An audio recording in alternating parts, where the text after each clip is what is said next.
तो नमस्कार दोस्तों, इस वक्त हम मौजूद हैं चकाई देवघर मुख्य मार्ग के ठीक बगल में। ये मोहलिया मतलब जगह है जहाँ पर कल यानी कि 30 जून को सिद्धू कान्हू जी का जो मूर्ति है उसका अनावरण होने वाला है।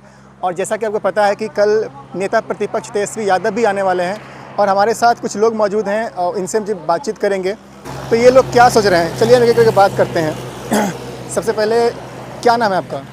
मेरा नाम डॉक्टर अरुण टुडू हुआ। मैं चकाई का ही रहने वाला हूँ। पोजा पंचायत है मेरा। तो कल यहाँ पे क्या होने वाला है?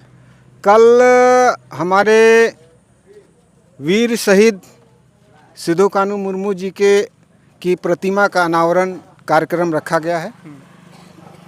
तो कल यहाँ पे तेजस्वी यादव भी आने वाले हैं। तो कुछ लोगों का सवाल है कि क्या आपका जो समाज है वो तेजस्वी यादव की तरफ कहीं ना कहीं जा रहा है, क्या ऐसा है क्या? ऐसा सवाल वो लोग करते हैं जो लोग वोट बैंक की राजनीति करते हैं, ठीक है। ये जो मूर्ति अनावरण कार्यक्रम है, संथाल हुल के अमर शहीदों को नमन करने का दिन है, उनके बलिदान को याद करने का दिन है। और इस कार्यक्रम को वोट बैंक की दृष्टि से देखना, मैं समझता हूं कि वो लोग मूर्ख लोग हैं। सिद्धू कान्हू जी के बारे में आप क्या कहेंगे? जिस तरीके से उन्होंने संथाल विद्रोह लड़ा था अंग्रेजों के खिलाफ, उनके बारे में क्या कहेंगे आप? उनका क्या कहना है? जिस समय में भारत देश के राजे रजवाड़े अंग्रेजों से राय बहादुरी की खिताब लेने के लिए होड़ में लगे हुए थे, तब ये जो संथाल समाज के अमर शहीद सिद्धू कान्हू मुर्मू, चांद भैरव, फूलो झानो, इन्होंने अपने जंगल ज़मीन के लिए लड़ाई लड़ी, उन्होंने शुरुआत की। तब जाके लोगों को पता चला कि नहीं, हम अंग्रेज से लड़ सकते हैं, अंग्रेज से मुकाबला कर सकते हैं। जबकि ये संथाल समाज तीर धनुष से निहत्थे अंग्रेजों से कम 1 महीना उन्होंने लड़ाई लड़ी। तब जाके सन 1857 में सिपाही विद्रोह हुआ। इस लड़ाई का संथाल हुल का दूरगामी प्रभाव हुआ है। इतिहासकारों ने इस चीज़ को सही ढंग से नहीं लिखा और न ही इसका विवेचना किया है। तो इस संथाल हुल का हमारे स्वतंत्रता संग्राम में बहुत प्रभाव है। जिस तरीके से सिद्धू कान्हू जी का मूर्ति का जो यहाँ पे अनावरण हो रहा है, तो शायद जमुई में ये पहला जगह है जहाँ पे बिहार में पहला जगह है। तो कैसा फील हो रहा है आपको? कैसा फील हो रहा है? अच्छा ही फील हो रहा है। अभी हाल फिलहाल शुरू हुआ है। अच्छा, विधानसभा चुनाव भी नज़दीक है, ऐसे में इस पर कुछ कहना चाहेंगे आप?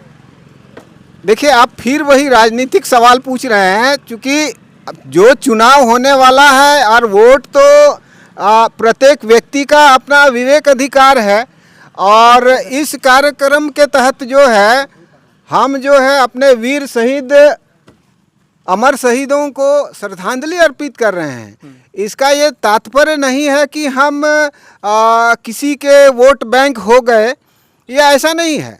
वोट जब चुनाव आएगा तब हम अपने उम्मीदवार को देखेंगे, उनकी शख्सियत को देखेंगे, उनके कार्य को देखेंगे। उन्होंने वर्तमान में विधायक साहब ने क्या काम किया है, कैसा काम किया है, जनता राय देगी।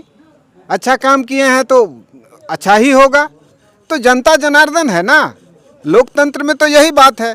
किसी समारोह से आप तय कर लीजिएगा कि हाँ, संथाल समाज का वोट बैंक फलना दल को हो गया या फलना के विरुद्ध हो गया, ये तो अच्छी बात नहीं है सर। तो आप लोग का इस बार का मेन मुद्दा क्या रहेगा इस बार का इलेक्शन में? देखिए, हमारा मुद्दा हमेशा चकाई प्रखंड में है। चकाई की जनता का विकास होना चाहिए। हमारे दूर दराज जगह में जहाँ खासकर आदिवासी गरीब होते हैं, उनको जो मूलभूत सुविधाएं मिलनी चाहिए वो मिलनी चाहिए। ये हमारा मुद्दा है। कल भी था, आज भी है, कल भी रहेगा। चकाई में कितना डेवलपमेंट हुआ है अगर आपके हिसाब से देखा जाए तो? देखिए, चकाई प्रखंड जो है 1952 में बना है ना। उस दृष्टि से देखा जाए तो चकाई का विकास 4 आना भी नहीं हुआ है। आप जो है 5 किलोमीटर के दायरे में ही जो है प्रधानमंत्री ग्रामीण सड़क संपर्क जो है उसको आप देख सकते हैं। लेकिन जब आप बिल्ली गगनपुर से लेके लाहबान का जंगली तराई इलाका जाइएगा तो आपको संपर्क सड़क, स्वास्थ्य सेवा नहीं मिलेगा। मैं खुद घूमा हूँ, उधर आप जाइएगा, एक तारा जाइएगा, दुलमपुर के सुदूर जगह जाइएगा, नहीं मिलेगा। आपको जो भी चीज़ें दिखाई देंगी 5 या 7 किलोमीटर के अंदर में ही दिखाई देंगी। यानी कि आपके हिसाब से चकाई में कहीं ना कहीं डेवलपमेंट काफ़ी ज़्यादा होना बाकी है अभी। मैंने कहा ना 1952 से बना है, ठीक है, तो उस हिसाब में चकाई का विकास 4 आना हुआ है। हमारे यहाँ शिक्षा के नाम में एक फाल्गुनी प्रसाद यादव कॉलेज है, 50 किलोमीटर के परिधि में ये इलाका है। उस हिसाब में और चीज़ें होनी चाहिए। ग्रामीणों में, ग्रामीण इलाके में अभी भी संपर्क सड़क नहीं है, बिजली की सुविधा अभी भी नहीं गई हुई है, जल संकट बहुत है, उसमें कोई बात नहीं हुई है। तो हम कैसे कह सकते हैं कि भाई चहुमुखी विकास हुई? 4 आना विकास हुआ है। हम नहीं नीतीश कह कुमार पिछले 15 साल से मुख्यमंत्री हैं, क्या लगता है डेवलपमेंट हुआ है या फिर बदलाव ज़रूरी है? देखिए, चकाई के लिए मैं कहूँगा कि बदलाव जरूरी है, ठीक है। अब आप ही कल्पना कीजिए ना, 1952 में जो प्रखंड बना है वो अभी तक 4 आना में अटका पड़ा है, तो कैसे हम कहेंगे? होना चाहिए, परिवर्तन होना चाहिए। चलिए, तो इस वक्त हम मौजूद थे देवघर चकाई मुख्य मार्ग पर, जहां पर कल 30 जून को सिद्धू कान्हू जी का मूर्ति का अनावरण होना है और नेता प्रतिपक्ष तेजस्वी यादव भी यहां पर आने वाले हैं। तो फिलहाल के लिए बस इतना ही। बाकी और भी खबरों के लिए आप देखते रहिए द जमुई एक्सप्रेस।